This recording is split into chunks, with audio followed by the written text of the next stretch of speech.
મિત્રો, ભારત એક કૃષિ પ્રધાન દેશ છે.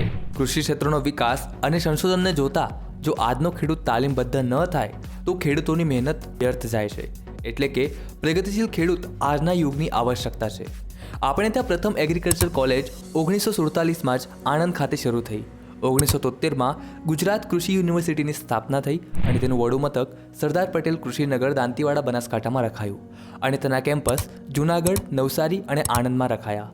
વર્ષ 2004થી આ યુનિવર્સિટીઓનું 4 કૃષિ યુનિવર્સિટીઓમાં વિભાજન થયું અને એ રીતે દરેક કૃષિ યુનિવર્સિટી સ્વતંત્ર બની. જોકે આજે સમગ્ર ગુજરાતમાં લગભગ 35 જેટલી એગ્રીકલ્ચર કોલેજો આવેલી છે. જો તમે પણ કૃષિ ક્ષેત્રે કારકિર્દી બનાવવા માંગો છો તો તમે બિલકુલ રાઈટ ટ્રેક પર છો.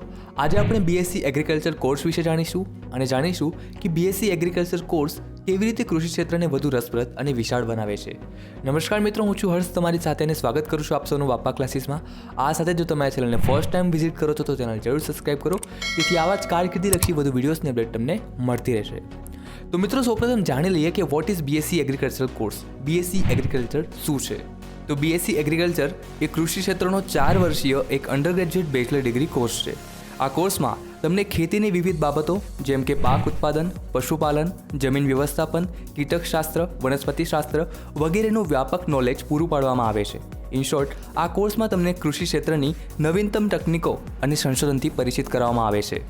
હવે આગળ આ કોર્સમાં તમે કેવી રીતે એનરોલ થઈ શકો છો, તેનો એલિજિબિલિટી ક્રાઇટેરિયા શું છે તેના વિશે વાત કરી લઈએ.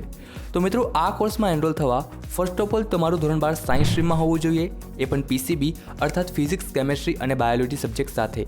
જે પછી તમને ગુજરાત કોમન એન્ટ્રન્સ ટેસ્ટ અર્થાત ગુજકેટ એન્ટ્રન્સ એક્ઝામને ક્લિયર કરવી પડશે. તો જ તમે સારામાં સારી તેમજ ગવર્મેન્ટ કોલેજમાં એડમિશન મેળવી શકો છો. જો આપણે ફીસની વાત કરીએ તો મિત્રો, જો તમે કોઈ ગવર્મેન્ટ કોલેજમાં એડમિશન મેળવો છો તો તેની અંદાજિત વાર્ષિક ફી 50,000 રૂપિયાથી શરૂ થાય છે.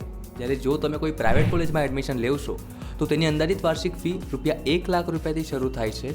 એ ટોટલી તમારી કોલેજ પર ડિપેન્ડ કરે છે, તેના રેટિંગ પર ડિપેન્ડ કરે છે. હવે આગળ બીએસસી એગ્રીકલ્ચર કોર્સ કરવાના ફાયદા વિશે વાત કરીએ તો મિત્રો, આ કોર્સ કરવાનો સૌથી મોટો ફાયદો એ છે કે તમે યુપીએસસી, જીપીએસસી જેવી કોઈ પણ કોમ્પિટિટિવ એક્ઝામ આપવા માટે એલિજિબલ થઈ જાઓ છો. કારણ કે આ એક બેચલર ડિગ્રી કોર્સ છે, અર્થાત તમે પોતાનું ગ્રેજ્યુએશન પૂર્ણ કરી લેવ છો. બીએસસી એગ્રીકલ્ચર કોર્સ પૂર્ણ કર્યાનો બીજો મોટો ફાયદો એ છે કે તમારી પાસે સરકારી અને ખાનગી કંપનીઓમાં કૃષિ સંબંધિત વિવિધ પોસ્ટ માટે નોકરીઓની અપાર તકો હોય છે.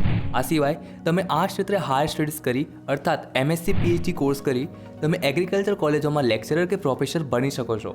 આ સાથે જ બીએસસી એગ્રીકલ્ચર દ્વારા તમે નવા પાકોની ખેતી, પાક સંરક્ષણ, પશુપાલન, કૃષિ સાધનોનો ઉપયોગ જેવી વગેરે બાબતો વિશે ગહન જ્ઞાન મેળવો છો, જેથી તમે ભારતના કૃષિ વિકાસ અને દેશની અર્થવ્યવસ્થામાં મહત્વપૂર્ણ યોગદાન આપી શકો છો. હવે આગળ બીએસસી એગ્રીકલ્ચર કોર્સનો ફ્યુચર સ્કોપ અને રોજગારીની તકો વિશે વાત કરીએ તો મિત્રો, કૃષિ સ્નાતકો માટે રાજ્ય સરકાર, કેન્દ્ર સરકાર, સહકારી ક્ષેત્રે, બેન્કિંગ, ખાતર કંપનીઓ, ખાનગી કૃષિ સંલગ્ન કંપનીઓમાં નોકરીઓની અપાર તકો રહેલી છે. ઇવન તમે ગુજરાત સરકારમાં કૃષિ અધિકારી તરીકે પણ જોડાઈ શકો છો, જેની સીધી ભરતી જીપીએસસી દ્વારા લેવામાં આવે છે.